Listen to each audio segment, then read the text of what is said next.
దేవుని యొక్క విశ్వాసాన్ని, అచంచలమైనటువంటి ఆయన ప్రేమను ఈ సాయంకాల సమయమున అంతవరకు మీరు పొందుతున్నారు. మీ యొక్క భక్తి, మీ యొక్క విశ్వాసం మడమల వరకు సరిపోతున్నా బిడ్డ. ఇదిగో ఏదో వస్తున్నావు పోతున్నావు, ప్రతి ఆదివారం పూట ప్రతిసారి వడకం జరిగినప్పుడు అట్లా వస్తున్నావు పోతున్నావు. అటువంటి బిడ్డలు చాలా మంది ఉన్నారయ్యా.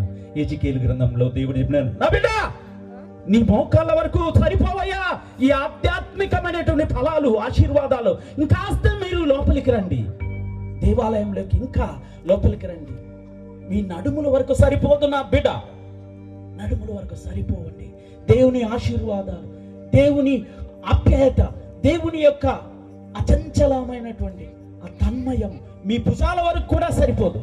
ఇంకా లోతుకు రండి, నీ బిడ్డలను తీసుకురండి. దేవుని యొక్క వాత్సల్యంతో, ఆధ్యాత్మిక జీవితంతో మీరు పూర్తిగా నిండిపోతే గాని ఈ యొక్క శ్రమల దినాలకు, ఈ యొక్క దీక్ష తీసుకున్నటువంటి ఈ యొక్క రోజులకు అర్థం ఉంటుంది. ప్రియ దేవుడు, కళ్ళు మూసుకొని ప్రార్థన. ప్రభువా, నా ఇంటిలో ఉన్నటువంటి ఆధ్యాత్మిక జీవితాన్ని, నా బిడ్డలని, నాకు ఉన్నటువంటి పరిస్థితులన్నింటినీ కూడా ఈ సాయంకాల సమయంలో నీకు సమర్పించి ప్రార్థించుచున్నగా ఆత్మీయంగా మమ్మల్ని కట్టండి ప్రభువా. నీ గొప్ప వాక్యముతో మా హృదయంని నింపండి. ప్రవక్తను ఎజికేలు గ్రంథంలో తన హృదయాన్ని జీవచలమైనటువంటి నీ యొక్క వాక్యంతో నింపండి.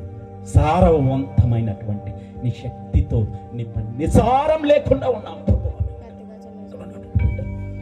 బయటికి చూడటానికి బాగానే ఉన్నారు, వారిలో జీవం లేకుండా ఉంది.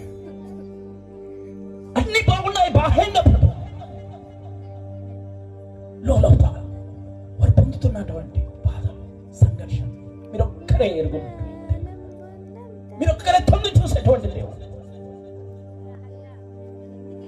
మీకు చేతిని పైకి లేపి నా ప్రార్థనతో ఏకీభవిస్తూ ప్రభువా నీ సాన్నిధ్యంలో లొంగిపోతున్నాను.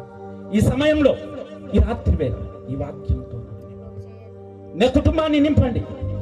నా బాధలు ఏం ఉంటే వాటి చెంతకు రండి. మీరు నా చెంత నిలబడినప్పుడు నేను యెహోవాను, మీ తరపున పోరాడే దేవుడను అని నిర్గమాకాండం. మీ తరపున నేను వాక్యం ఆడే దేవుడు. మాకున్నటువంటి చిన్న చిన్నపాటి సమస్యలు, సంఘర్షణ పెద్దగా గొప్పవి కాదయ్యా. ఎప్పుడైతే మీరు మా మధ్యలో నిలుస్తారు, మా పక్కలో ఉంటారు, అవన్నీ కూడా వెళ్ళిపోతాయి. ఈ సమయం అమూల్యమైన సమయంలో నన్ను తాకండి. ఈ వాక్యంతో నేను నింపండి. నాలో ఉన్నటువంటి వెలుతులన్నింటిని కూడా తీసుకెళ్ళండి. నా జీవితాన్ని బలంగా కట్టుకునేది నాకు తోడ్పడమని మన నాథుడైన యేసుక్రీస్తు ద్వారా అడిగి ప్రార్థించి వేడుకొనిచున్నాను స్వామి. దయచేసి అందరు కూర్చోండి. దేవుడు